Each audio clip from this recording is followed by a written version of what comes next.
tarde, boa noite. Tudo certo com vocês aí, galerinha que está de forma presencial e vocês que estão aí de forma online. Na aula de hoje, nós vamos estudar um pouco sobre ecossistemas e um pouco sobre biomas, certo? Bom, primeiramente, eu gostaria de definir o que é um ecossistema.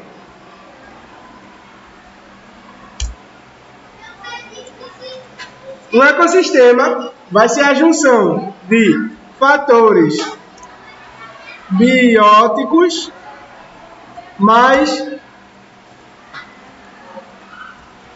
fatores abióticos. Lembrando que aí quem está de forma online tem que copiar tudo que eu estou botando aí no quadro digital, certo? Bom, o ecossistema então vai ser essa junção, fatores bióticos mais fatores abióticos. Mas o que são coisas bióticas e o que são coisas abióticas?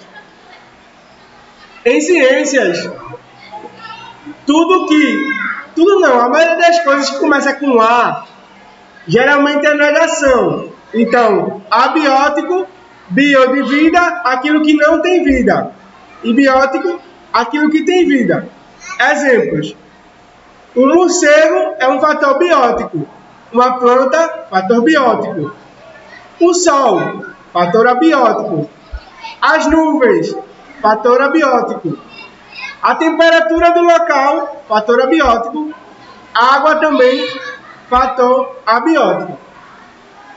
Ou seja, biótico, tudo que tem vida, abiótico, aquilo que não tem vida.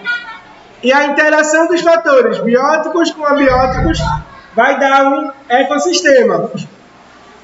E os ecossistemas, eles vão possuir várias semelhanças entre eles. E essas semelhanças, elas vão ser organizadas em regiões. E essas regiões vão ganhar o nome de biomas.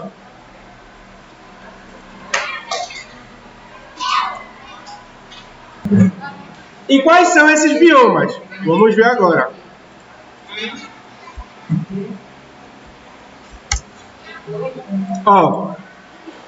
Um bioma vai ser uma extensão de regiões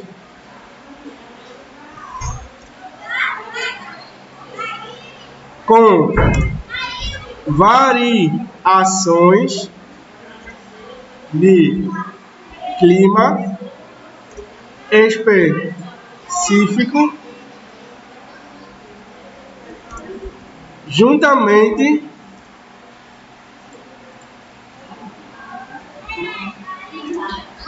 com fauna. Então, o que vai ser um bioma? Um bioma vai ser grandes extensões de regiões com variações de clima específico, juntamente com fauna. Vocês sabem a diferença de tempo e clima? Sim. Calma. Tempo, isso aí vocês estudam mais em geografia, mas só revisando. Tempo tem a ver com momentos específicos. Por exemplo, o tempo de hoje é nublado, o tempo de amanhã vai ser ensolarado, certo? Já o clima está relacionado com uma média da temperatura durante 30 anos, certo? Ou seja, os biomas vão ter variações de climas, mas essas variações, ao longo de vários anos, vai ser bem específica. E a temperatura vai servir para caracterizar um bioma. Então, em todo bioma, vocês têm que saber 3 características. A fauna do bioma, que é a fauna, os animais. A flora do bioma, o que é flora? A vegetação do bioma. E o clima do bioma. Repetindo, todo bioma, vocês vão precisar saber clima, fauna e flora.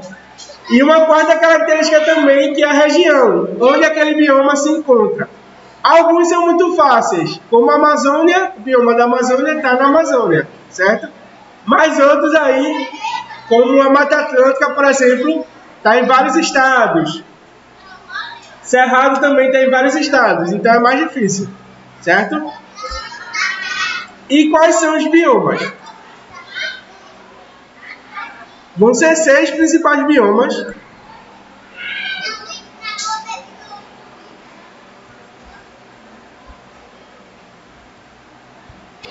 Vão existir 6 principais biomas, certo? Eu vou escrever aqui.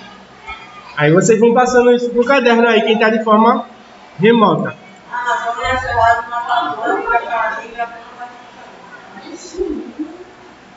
Amazônia,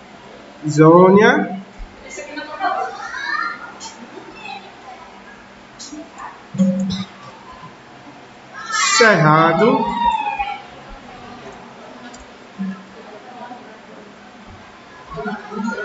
Mata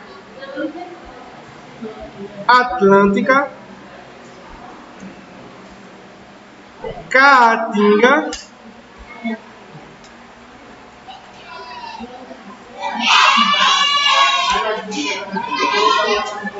Pampas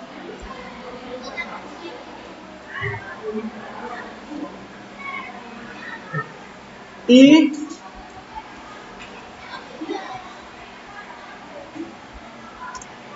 Pantanal.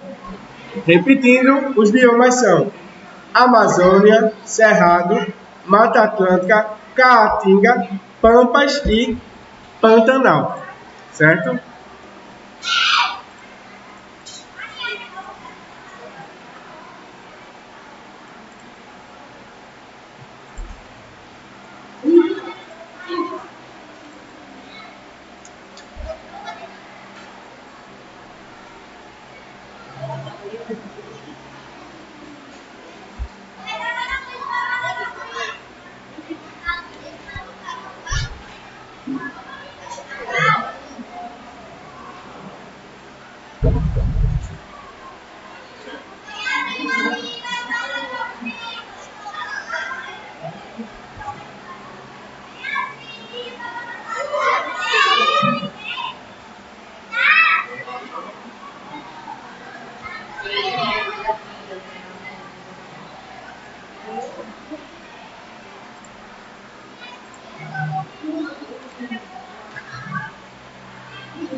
Ó, esse conceito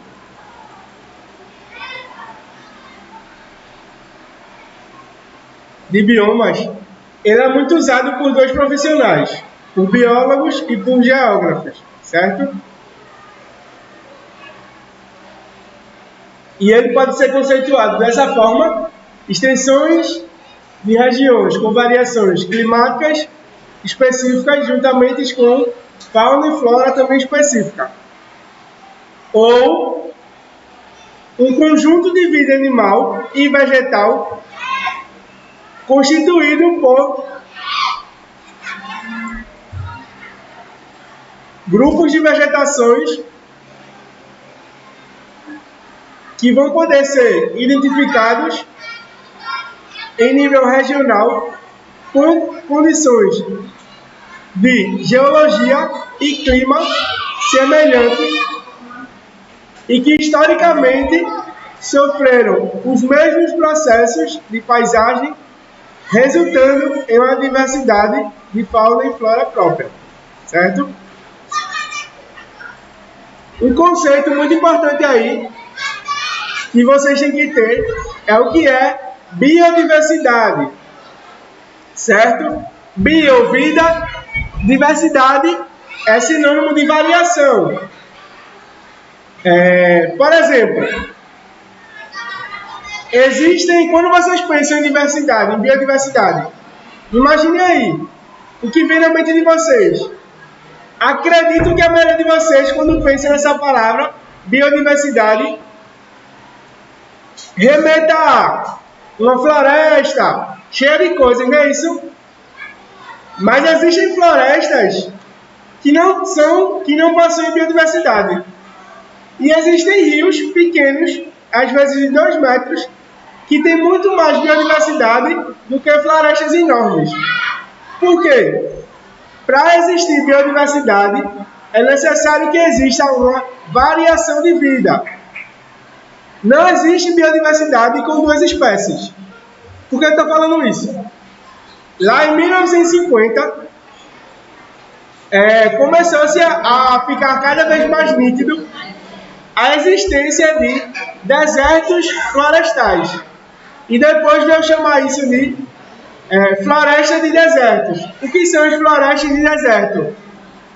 Florestas de desertos são florestas cheias de árvores que não possuem biodiversidade nenhuma. Como, por exemplo, há uma plantação de eucalipto.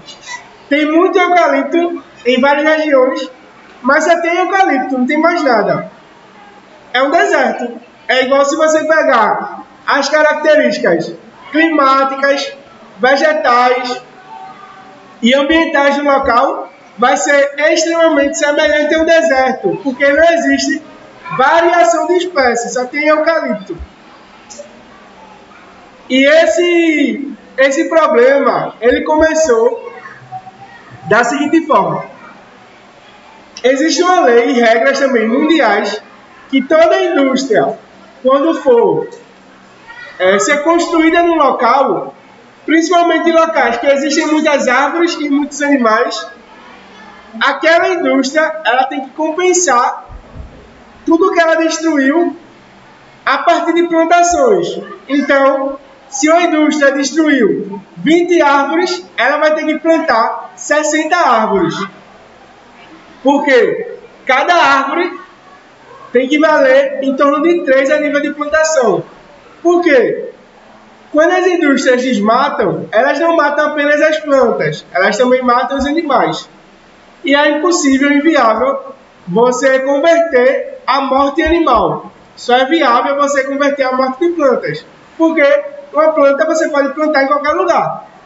Já um animal, para ser criado, domesticado e apto para aquele local é muito difícil. Então essa lei aí é uma regra mundial de que para cada árvore que você desmata, você vai ter que plantar 3 no local. Só que o que as indústrias fizeram? Elas pegaram essa regra e elas conseguiram facilitar muito isso para a vida delas. Por quê? Ao invés de plantar uma diversidade de árvores, elas plantam apenas eucalipto. Porque um eucalipto só, em 5 anos, ele pode já ter aí uns 5, 6 metros. Ou seja, eucalipto é uma planta que cresce rápido, ela pode ser plantada em qualquer local. Então, eu não vou ter um grande trabalho de adaptar aquela planta ao ambiente. Eu planto ela e pronto, ela já vai crescer. Daqui a 5 anos, já vai ser uma árvore enorme. Eu não vou ter problemas em questão de região, porque vocês já perceberam aí andando pela rua que tem árvores que têm as raízes muito grandes, que às vezes até pega calçados. Já outras árvores não tem raiz nenhuma, né, no chão. Eucalipto é desse tipo, que não vai ter uma raiz que é chamada raiz aérea, que vai para a região aérea. Eucalipto não tem esse tipo de habilidade. Então, é muito fácil se plantar eucalipto, certo? E uma informação também muito importante é que o Brasil é um dos países com maior biodiversidade do mundo. E a própria palavra,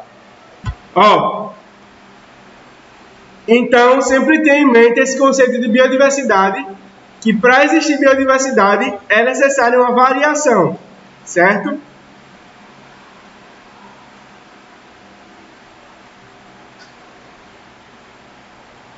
O primeiro bioma que a gente vai falar um pouco é a Amazônia. A Amazônia, ela pode ser conceituada assim, Amazônia, ou floresta amazônica. É uma região do Brasil muito polêmica. Por quê? Atualmente, a Amazônia é a principal região do mundo onde existe mais diversidade de vida. E também existem espécies, várias espécies, que só existem dentro da Amazônia. Por exemplo, de 100% dos vertebrados, todos os animais que são vertebrados do mundo, 30% está na Amazônia. Ou seja, a Amazônia é um local muito importante para o planeta. Ele é conhecido erroneamente por pulmão do planeta, certo? Mas ainda assim, esse termo é importante para divulgar a importância da Amazônia. Porque a Amazônia não é o pulmão do planeta. Pensem aí. Por quê? As plantas, o reino vegetal, ele consegue produzir uma pequena quantidade de oxigênio. Como é que funciona isso? A planta, ela vai absorver gás carbônico, que é o gás que a gente coloca para fora. Nas plantas é o inverso. Ela coloca gás carbônico para dentro e oxigênio para fora. A gente coloca oxigênio para dentro e gás carbônico para fora. As plantas fazem o contrário. Só que esse oxigênio que a planta colocou para fora, no futuro, quando a planta morrer, ela vai expelir todo o gás carbônico que ela usou.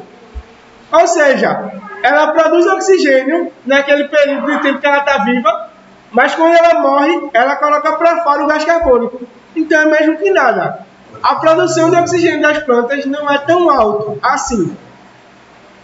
Já as algas não. As algas produzem 70% do oxigênio do planeta. Vê, alga, quando vocês, acho que eu já expliquei isso aqui, quando vocês vão na praia, aquilo que vocês chamam de sargaço, aquilo é uma alga. Então, aqueles organismos que não são plantas, eles são responsáveis por produzir 70% do oxigênio do planeta, e não as plantas. Isso é um erro que a maioria da população tem, de que quem produz oxigênio é as plantas, e na verdade não é. Quem produz a maior parte do oxigênio são as algas. E como é que as algas são criadas, nascem? Assim como as plantas, elas são muito semelhantes com as plantas. Antigamente, lá na década de 70, 50, se agrupava plantas junto de algas. Mas hoje em dia não é mais assim. Elas não são plantas. As algas, elas têm uma região. Elas são formadas por duas regiões. Uma região é chamada de vegetativa, que é a região que vocês veem ali na encosta das praias. E a outra região que é chamada de região reprodutiva. Essa região das algas reprodutiva é a responsável por expelir gametas masculinos, e outra alga vai absorver esses gametas masculinos. Aí a alga vai ser feminina e vai conseguir gerar um broto, como se fosse um filhote. Ela joga numa alga pequenininha, a alga recebe sol, porque ela também faz fotossíntese, e aí ela está se multiplicando. E aí é um ciclo contínuo, certo? Existem 5 reinos, 5 grandes reinos. A gente vai estudar isso, é o próximo assunto.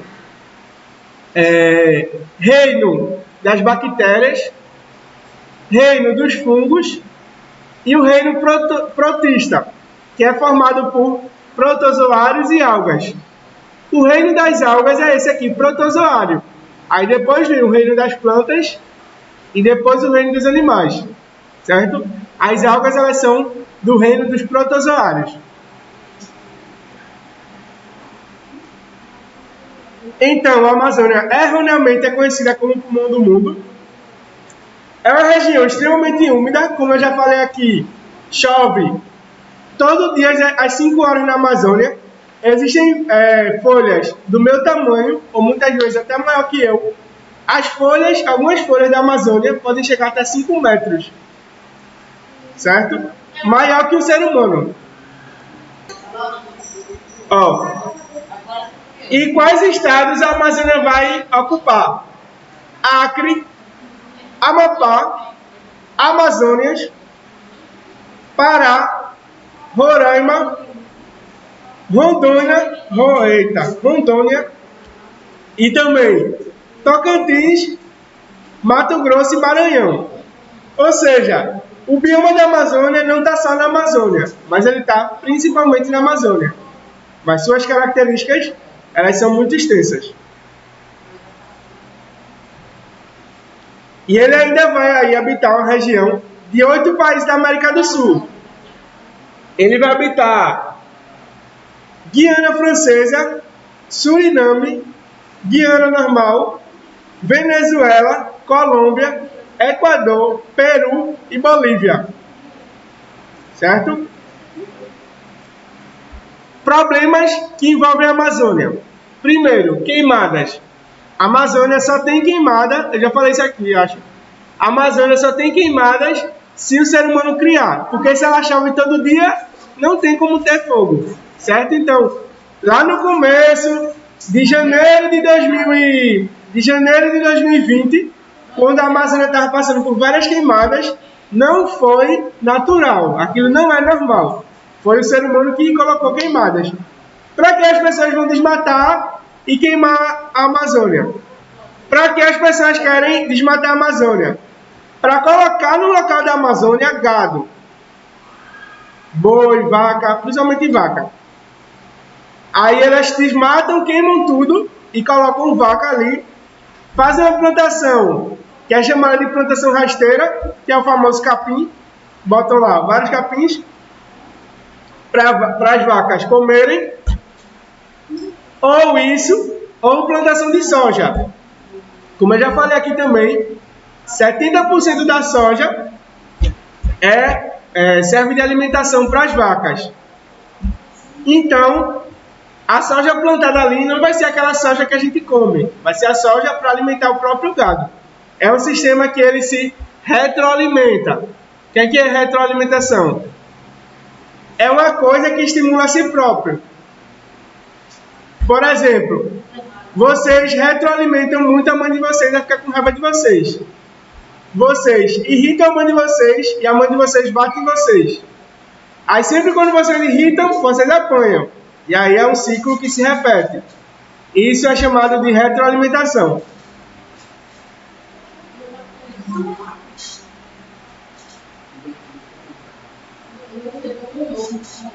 A Amazônia é um tipo de floresta chamado equatorial e o clima dela vai ser quente e úmido, certo?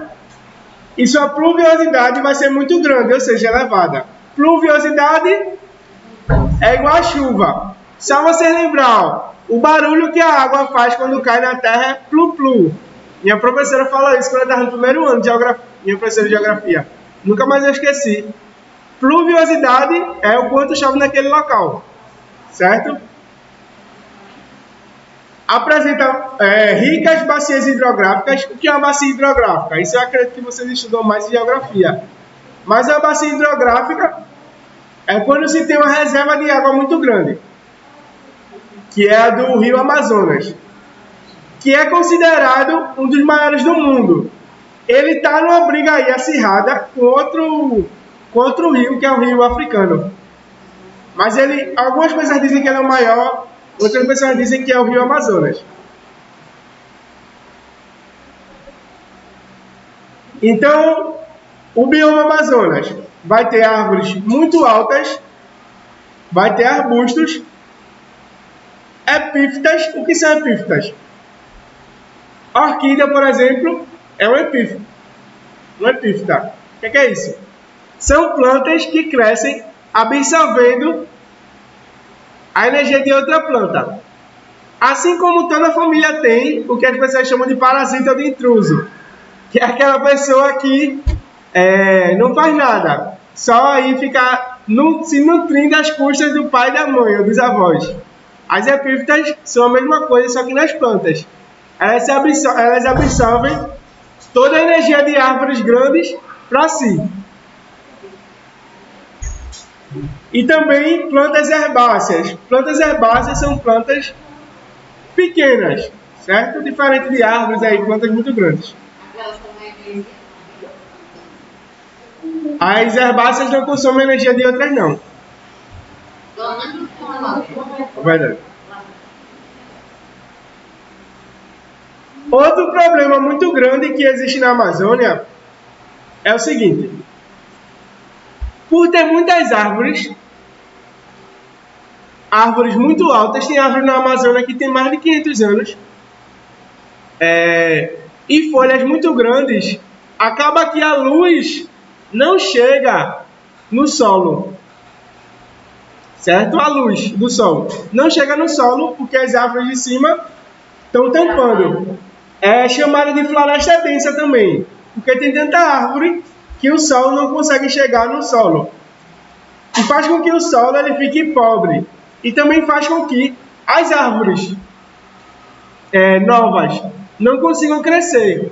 Porque para uma planta crescer, ela precisa de fotossíntese. Então, se não chega a luz do sol, ela não realiza a fotossíntese. Então, é muito difícil uma planta jovem crescer na Amazônia. A vegetação da Amazônia pode ser dividida em 3. Matas de terra firme, matas de várzea e matas de igapó. A matas de terra firme são matas mais secas, que tem pouca água. Matas da várzea são as que são mais próximas do rio. E as matas de igapó são as matas que estão sempre alagadas. Então, a vegetação do Amazonas vai ser dividida pela quantidade de água que ele recebe.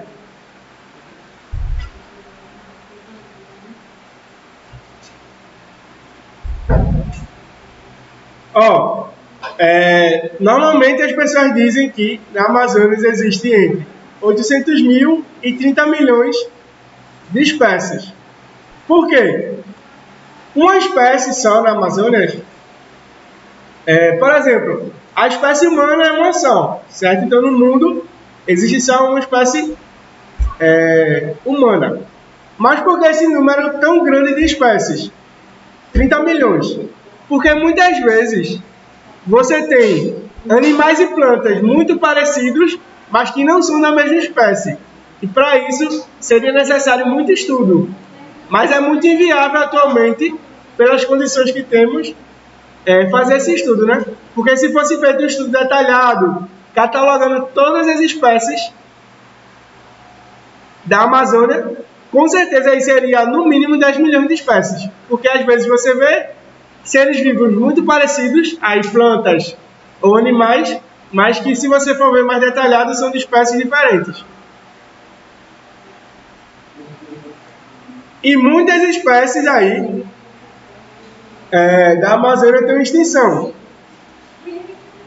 Nós temos a ariranha, o peixe-boi da Amazônia e o sagui de coleira, assim como também o boto cor-de-rosa. São espécies em extinção.